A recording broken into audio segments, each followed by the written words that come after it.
Hey everybody, welcome to this edition of Dubro 101. Today we're going to talk about how to install control horns on your RC airplane. This is a very fundamental skill for RC airplane enthusiasts, and for the most part it's a simple task. I'm sure some of you out there could do the job blindfolded, but there are definitely some techniques you can use to make the finished product cleaner and more reliable. Those are the points that we'll focus on today. So let's get started. In this example, I'll be using a horizontal stabilizer assembly with an attached elevator. This is a balsa structure with iron-on covering, but that doesn't really matter because the techniques that I'll be using can be applied to just about any control surface.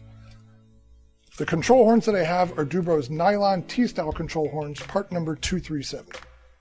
Each package includes 2 control horns, 2 back plates, and 4 screws.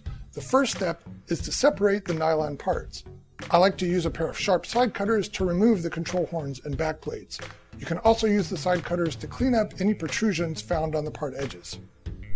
The next thing you want to do is pre-drill holes in the control surface. When positioning the control horn, you want the spine of the horn to be aligned with the relevant pushrod's direction of travel. You also want the holes in the spine to be placed directly over the hinge line. What many modelers like to do is hold the horn in position and then mark the hole locations with a pen. While this method works, it does leave a lot of room for error, so you may not end up with the exact position and orientation that you were hoping for. So what I do is add a small piece of double-sided tape to the bottom of the horn. More specifically, I use Scotch's poster tape, which works well because it's really thin. Now, with that tape in place, I can position the horn on the control surface exactly where I want it. And if I goof, I can peel it back off and try it again until I get things just right. Note that this method works really well on pre-covered surfaces such as this, but it will also work on bare balsa. Once I have the horn positioned exactly where I want it, it's very secure, and I can drill right through the base plate and be assured that the holes are precisely where I need them. Now, if you're working with a pre-covered surface such as this, you may find it helpful to prick the holes with a pin first to help the drill bit break through the covering without ripping. When drilling these holes, I use a 1/16 inch drill bit and a pin vise, and I like to use this tool instead of a power drill because this gives me much better control. The next thing we're going to do is install the back plate.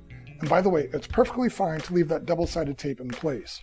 Begin by inserting the screws into the base of the control horn and thread them down until the ends of the screws just begin to protrude through the bottom side of the control surface.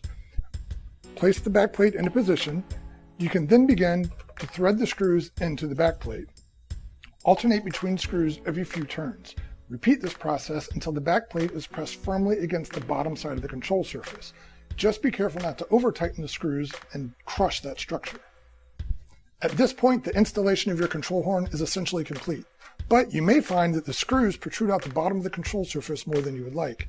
And even if that doesn't cause any functional issues, it's pretty ugly. So if you decide to trim off the excess screw, you can use something like wire cutters or a hacksaw or a cutting wheel in your Dremel tool. No matter which of those tools you use, you'll likely leave behind either a sharp edge and or a point on the remaining screw.